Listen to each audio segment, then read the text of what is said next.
Okay, so this is a new FPV antenna from Amway. So this is a new type of antenna design. I think is designed for receivers. It's kind of big to put on a drone as a transmitting antenna. It comes with an SMA connector, and I'll do a video review on this pretty soon and see what the reception's like. Okay, got another generic FPV camera here. I think this is a CMOS camera. It says it's 5 volts. It's from Bangus. It's MST700. So here's a quick look at it. It looks like it's kind of the same size as a Microswift, but you can see here that the board is actually a lot smaller, and the case looks like it's about 19 by 19. So this is kind of interesting design. And yeah, this back piece here you can see here is probably meant for those micro-sized cameras. You can see it's got the same labels on here, but obviously that doesn't correspond to anything here because it's got a single power lead out here and one for video. So it looks like they're using the case here of a micro-sized camera and lens, but the board is like one of those like from one of those all-in-one type cameras or one of those little micro nano cameras from about a year ago. So it'll be interesting to see what kind of video quality this is going to produce. Probably this does feel a bit lighter than your normal micro-sized camera. And this is the eSheen TX5258. This is a standard size video transmitter. Looks like it has a microphone on there. 72 channels, 800 up to 800 milliwatts, power switchable. OSD parameter adjusting. It probably means it's smart audio or the tramp protocol for using Betaflight to change your bands and channels. It has 5 volts out for the camera, so it's probably a voltage regulator on the board. And here's just a quick look at it. It kind of looks like one of those ones from AKK I reviewed maybe about 2 months ago. And you can see here 724 volts. Looks like it's smart audio, S audio. I think that's the protocol that's being used for the connecting up to Betaflight. So yeah, I'll have a little quick review video on this coming up pretty soon. Okay, I think this is the T81 Venus camera from FXT. It's another micro-sized camera. 800 TV lines, wide dynamic range, integrated OSD, 16943 switchable. And this is what the back of the camera looks like. Looks like it's smaller than your standard micro-sized camera. Yeah, so definitely this is a micro-sized board. It's smaller than your 19 by 19. It looks like it's about 15 by 15. But it's got the same connector here, 5 to 36 volts ground video, and then you have your OSD and power. So this is for connecting up your OSD cable to change your settings. So it looks like these cameras are getting even smaller now, and it looks like you got holes for a mounting bracket here. Yeah, it looks like that they do include a mounting bracket for this size camera. This is a very unique size camera. I haven't seen anything this small that'll mount in a standard frame, so you probably need some sort of an adapter to mount this into your normal frame that takes a 19 by 19 camera. And we got another product here from FXT. This is the FX508. This is a 5-inch LCD FPV monitor with dual diversity receivers and a built-in DVR. So here's a quick look at it. You got a tripod mount on the bottom, maybe powered by USB here. There's your SD card slot for the DVR. I got a little button back here for your controls, your antennas for the dual diversity receivers, their SMA. Looks like these are audio video out jacks. And it looks like maybe that's at HDMI on this side. And it looks like this little pop-out sunshade is included on top of the monitor, so it'll collapse down and protect the screen. And I don't believe this has a built-in battery, so you probably need to plug this in to some sort of power supply. But I'll get into that into the review later. Okay, so this is the ISDT C4 Smart Charger. This is another nice charger from ISDT, very similar to the ones that charge the LiPo batteries, but this one, as you can see, charges these barrel-style batteries, like the lithium-ion batteries, like the 18650s, AA, AAAs, etc. And here's some of the functions that this charger does. And here are some of the specs. Okay, so in the box you get some stickers, you get a user guide, yeah, it looks pretty nice. So you get a plastic screen protector for the screen, that's kind of nice. And here's what the charger looks like, very typical ISDT quality here. As you can see, it takes a bunch of these batteries, 18650s this way and AA, AAA batteries this way. A bunch of variety of batteries, lithium, mostly lithium ion batteries, but also nickel metal hydride. And this is the wall adapter. It looks like they sent me the European version, but they also included an adapter so I could use it for the US plugs. Okay, so this is the Tiny TX radio, the X8. Looks like a little toy style transmitter. I'm not sure how good the gimbals are, but this does come with a micro receiver. I think it's a FHSS receiver. I think it's a Futaba protocol. But you can flash firmware to this, so you can do FreeSky D8 or D16 as well, and you can switch back and forth. So it looks like it's got a King Kong branded receiver. It's the RX800 Pro. That's that S-Bus FHSS receiver. Pretty small, micro size. I'm not sure if this transmitter is actually made by King Kong or not. Actually, they're called LD-ARC now, but here's the instruction manual. So there's the transmitter itself, and the little stick ends are not attached. And let's see, put the stick-ons on, and yeah, it does feel like a typical type of toy-style transmitter, but it's smoother than most ordinary toy-style transmitters. So let's see how good the deadband is in the center of the stick and how accurate the controls are. We'll know once I connect up the receiver to a microquad and look at the receiver tab in Betaflight Configurator, and you'll have an idea of how good this is. But we'll cover all that in the review. But just a quick look at what the radio looks like. It's a pretty nice looking little transmitter for about 30 bucks. And yeah, if you're looking for if you have a micro that's a plug and play, doesn't have a receiver, and you don't have a transmitter, this might be a nice little option. So I'll have a review on this, and we'll go over this in more detail later. Okay, so I finally got the production version of the Diatone GT-M3, and this is the normal X version. And here's a quick look what you get in the box. You get some stickers. They come standard now with the GemFan Flash 3052 props. Very nice props. And you get a bag with some battery strap here. You get an extra XT30. These are the prop nuts.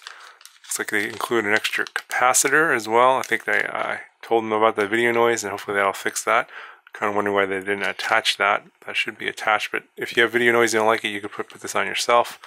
And you get some extra screws and a little sticky pad for the battery and some zip ties. So it looks like the drone is attached to this cardboard piece here. And so I guess it won't move around inside the box, but here's a quick look at the normal X version. It's kind of an H-style frame.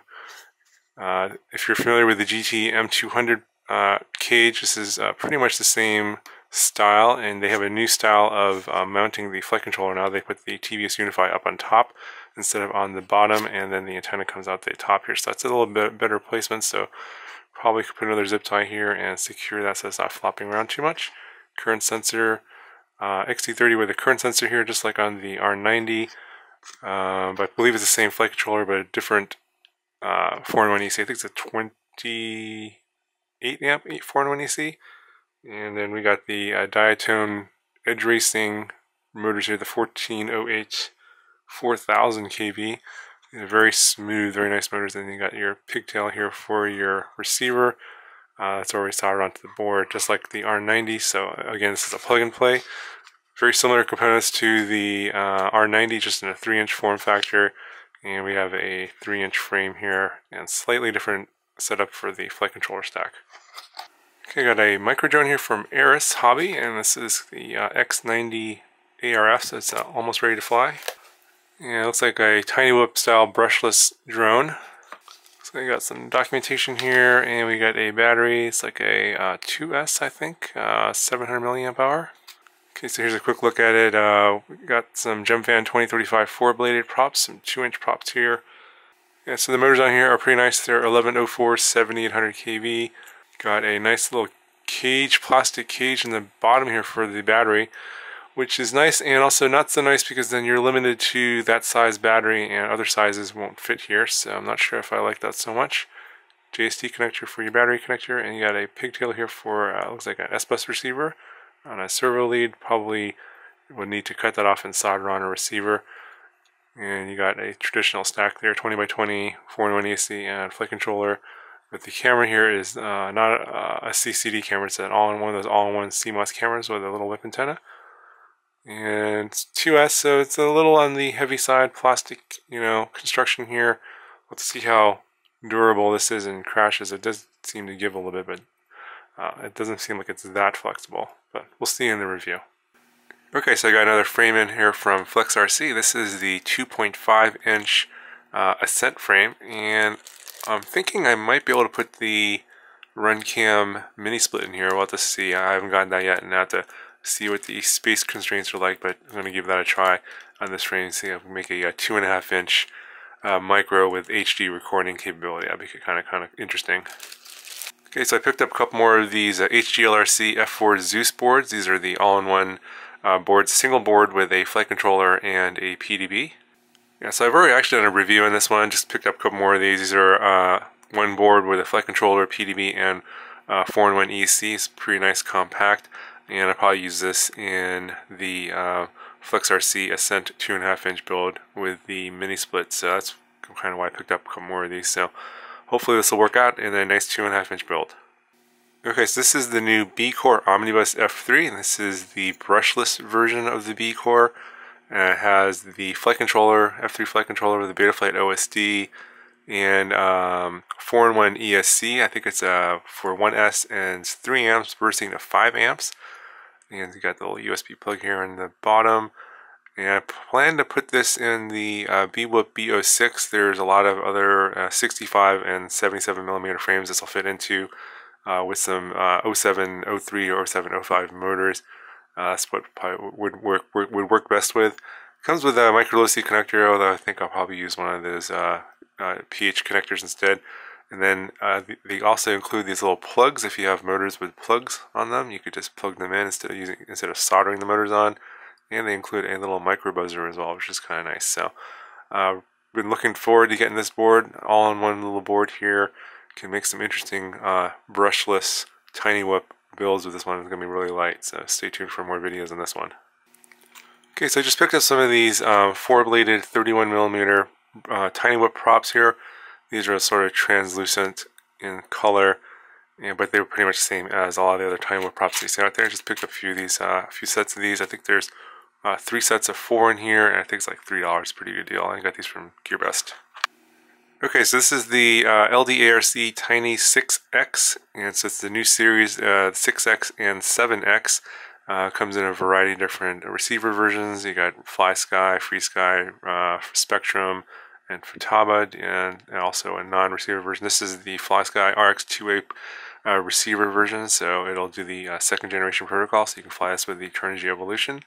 Comes in this super nice case. This is the, I believe, the advanced combo. Yeah, this is the highest or the most expensive combo. Comes with all these extra parts and accessories, so you can see get this really nice case. They're really up in the game on the cases here.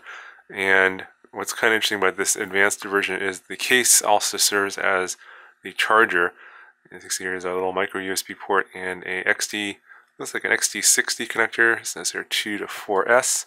So you can plug in a LiPo in here, and then there's a charger in here where you can plug in your batteries to charge your batteries. That's kind of cool. This one, I think, only comes with 3 batteries though. So you got this top case here, and there's some stuff in there. We'll look at that in a second. Get 3 batteries in this combo. Yeah, so this is the 250 milliamp hour 1S LiPo with the 2 millimeter connector, and it's a high volt battery, 3060. It's kind of standard. There's a lot of batteries like this in terms of the high volt and good performance. And the advanced version does include this thing called the Tiny Meter. It's a little battery checker. You can plug in your 1.25 millimeter batteries and the 2 millimeter batteries and check your voltage, and it shows you the voltage range on here. It's kind of cool. I'll look at this in the review a little bit closer later. And here's a look at the charger. You can see it is actually embedded into the case. It doesn't pop out at all, but the plugs are exposed obviously, so you can use those to charge up your batteries through LiPo on the side. So in the lid of the case, there's another compartment here. Let's see, we got some, these are some spare props. So you got pink, yellow, and white. You get some spare canopies, And also some spare battery connectors here. It looks like all the instructions are included here as well.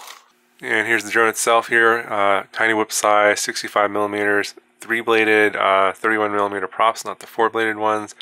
6 millimeter motor, 6x15, and you got your flight controller there with the plugs and everything. 800 TV line camera. This comes with a built-in receiver, I believe. Oh, I'm sorry, I think the receiver is down here underneath. Yeah, that's the RX2A receiver. So I think the video transmitter is actually built into the flight controller, so that's kind of different. I don't know if it has the Betaflight OSD or not. I guess I'll find out in the review. But yeah, this is your typical tiny whip size. I do like the fact that it comes with the 2mm connector instead of the 1.25mm connector that was on the Eachine QX65. That was a bit of a disappointment. So we'll see how this one flies. I'll do a full review on this coming up pretty soon.